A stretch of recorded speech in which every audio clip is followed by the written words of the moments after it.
Hana mến chào cô bác, anh chị và các bạn.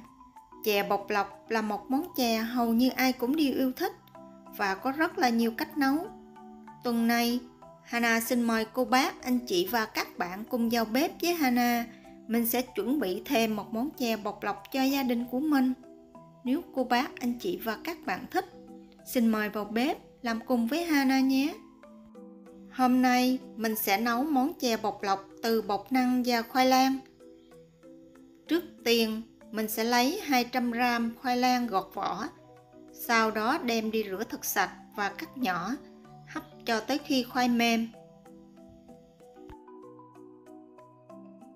Khi khoai vẫn còn nóng thì cô bác, anh chị và các bạn thêm vào một muỗng canh đường nâu, dùng nĩa tán cho khoai thật là mịn.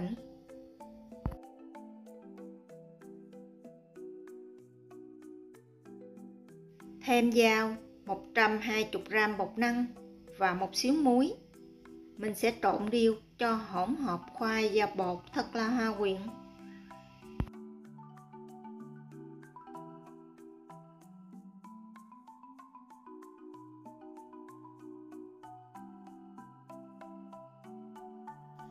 Phần nước trong công thức này, Hana sử dụng nước sôi.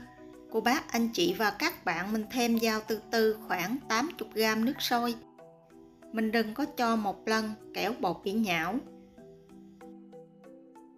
Bột đạt là khi mình nhồi thành một khối dẻo mịn, không quá khô và cũng không quá nhão.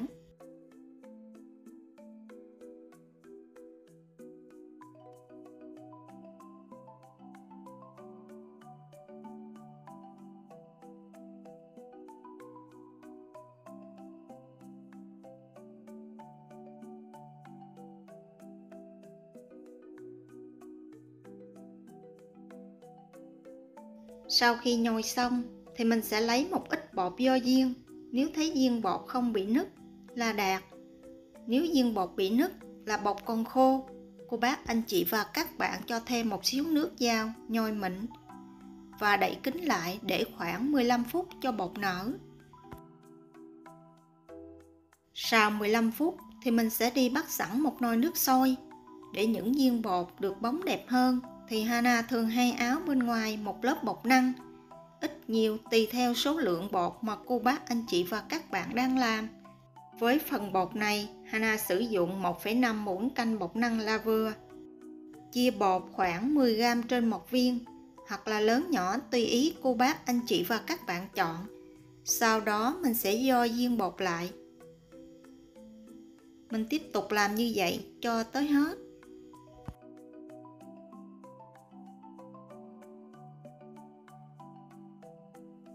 Sau khi tạo hình xong thì cô bác, anh chị và các bạn mình nhớ lắc đều để cho những viên bột được áo đều bột năng bên ngoài.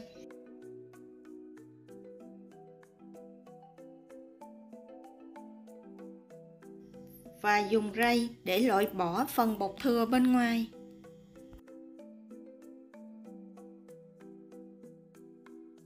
Khi nước sôi thì mình sẽ cho từ từ những viên bột vào. Để tránh bị dính ở đáy thì trước khi cho bột vào, cô bác, anh chị và các bạn nhớ dùng đũa khuấy tròn dòng nước. Khuấy đều một lần nữa và nấu cho tới khi những viên bột nổi lên khỏi mặt nước là bột chín. Khi nước sôi trở lại và những viên bột đã nổi lên thì mình sẽ hạ lửa nhỏ và nấu thêm khoảng 5 phút nữa thì tắt bếp. Bắt xong bột ra ngoài và mình đậy nắp để thêm 15 phút nữa. Mình làm như vậy thì những viên chè của mình rất là mềm dẻo. Tiếp theo mình sẽ đi nấu phần nước cốt ăn kem. Hana sử dụng 200g nước cốt dừa lon. Thêm vào 100ml nước, 1/4 muỗng cà phê muối và 2 muỗng cà phê đường cát, khuấy đều lên cho đường tan. Nếu có lá dứa, cô bác, anh chị và các bạn cho vào một ít, không có mình bỏ qua cũng được. Và bắt lên bếp nấu sôi. Cô bác, anh chị và các bạn đừng để nước cốt sôi bùng, vì làm như vậy thì phần nước cốt bị tách dầu, ăn không ngon. Để tạo độ sánh cho nước cốt, Hana sử dụng 1 muỗng cà phê đầy bột năng và 2 muỗng cà phê nước khuấy đều lên. Khi nước cốt bắt đầu sôi thì mình sẽ khuấy đều và cho hết hỗn hợp bột năng vào. Đun sôi lại một lần nữa thì tắt bếp.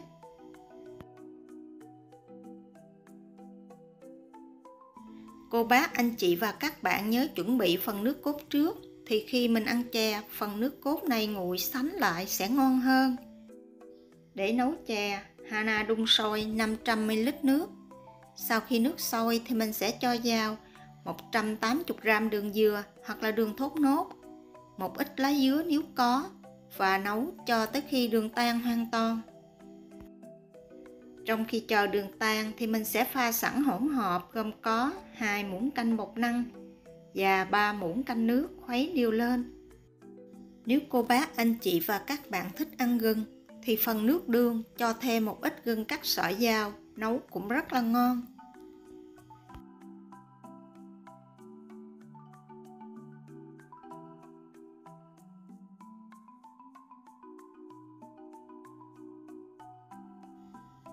Sau khi đường tan hoàn toàn thì mình sẽ vớt bỏ phần lá dứa và đun sôi nước trở lại.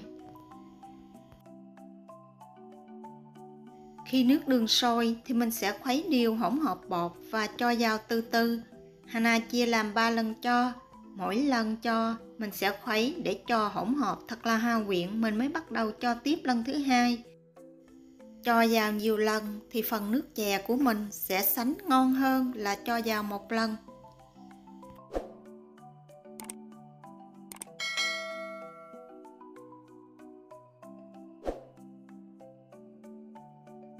Nấu sôi phần hỗn hợp nước chè một lần nữa thì cô bác, anh chị và các bạn vớt những viên bột cho vào.